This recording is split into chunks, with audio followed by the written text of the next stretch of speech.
For 800 years, one city stood above the world, a city that commanded continents, a city whose armies crushed kings, enslaved nations, and built roads across the known earth. That city was Rome. To millions, Rome was not just a capital, it was eternal. Romans even had a saying, Roma Aeterna, eternal Rome. Barbarians could raid borders, armies could revolt, but Rome itself, Rome was untouchable.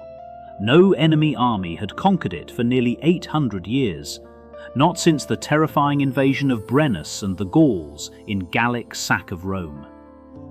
But in the year 410 AD, something unimaginable happened.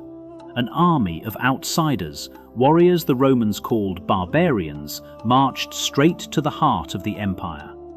Their leader was a man who once served Rome itself, a man who knew its strengths, its weaknesses, and its arrogance. His name was Alaric I, and within days, the eternal city would burn.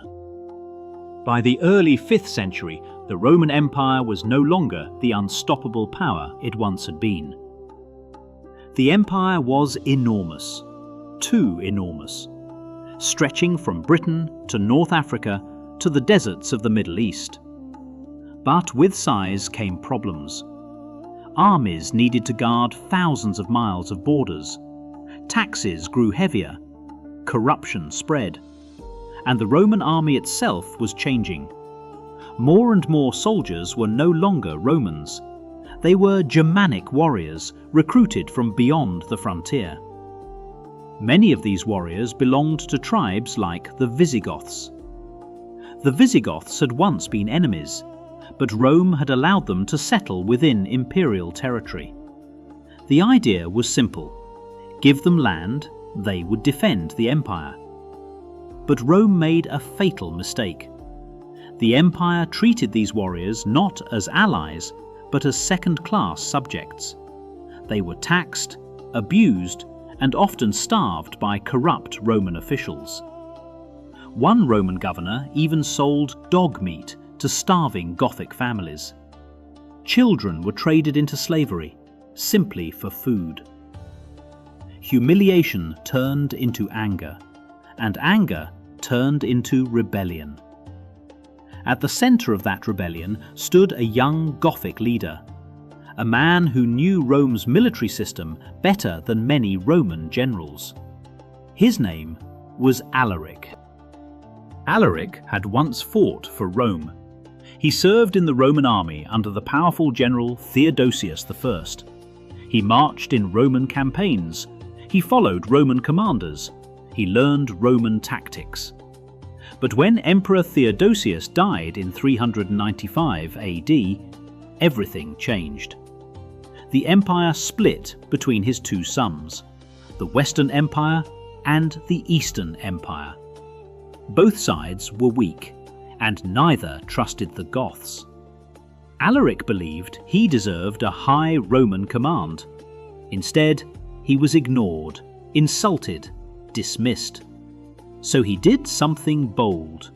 He united the Gothic tribes under his leadership and declared himself King of the Visigoths. Then he began marching, first through the Balkans, then through Greece.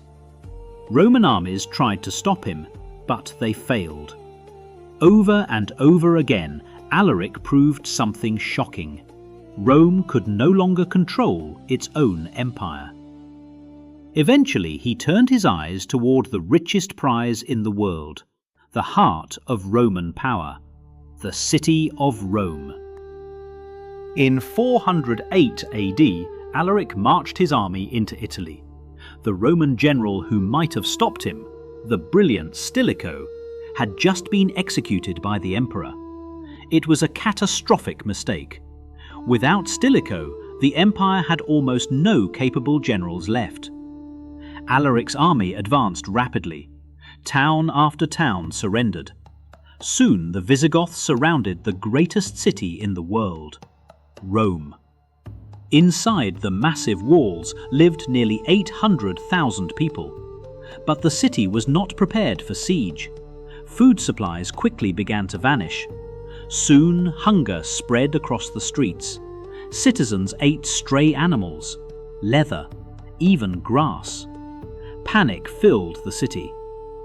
The Roman Senate finally made a desperate decision. They would pay the invaders. The ransom was enormous. Thousands of pounds of gold, silver, silk, pepper. Rome bought its survival, for the moment. Alaric withdrew, but the crisis was far from over. Alaric did not want to destroy Rome, not at first. What he wanted was recognition, land for his people, a title within the Roman system. But the Western Emperor Honorius refused. From the safety of the fortified city of Ravenna, he ignored Alaric's demands. Negotiations collapsed. Alaric marched back toward Rome. Once again, the city trembled. But something unexpected happened. A Roman aristocrat opened the gates. Some historians believe desperate slaves inside the city helped the invaders. On the night of August 24th, 410 AD, the gates of Rome swung open. For the first time in nearly 800 years, a foreign army entered the Eternal City. The Visigoths poured into the city. War horns echoed through the streets. Torches flickered against marble temples. The sack of Rome had begun. For 3 days, chaos consumed the city. Palaces were looted, temples stripped of gold, statues smashed. Treasures gathered over centuries were carried away. Roman nobles fled in terror.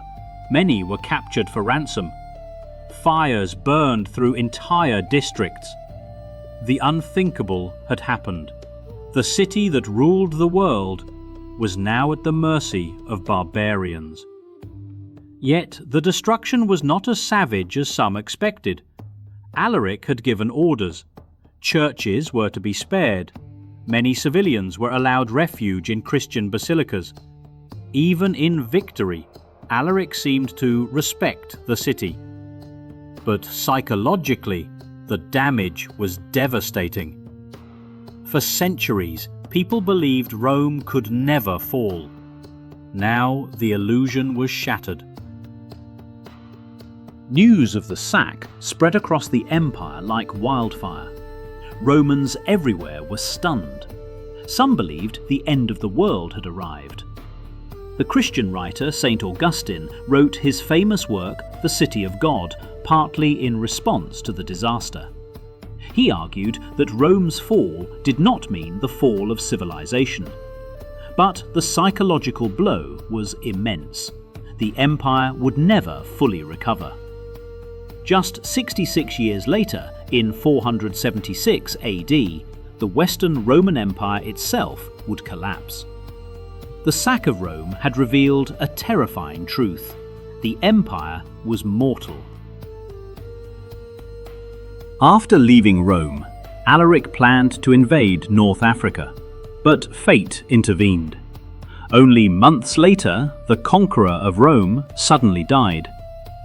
He was buried in secret beneath a riverbed. His grave was hidden forever. Yet the memory of his victory could not be buried, because in 410 AD, the impossible happened. The city that once ruled the world, the city believed to be eternal, was humbled. The fall of Rome had begun, and history would never be the same again.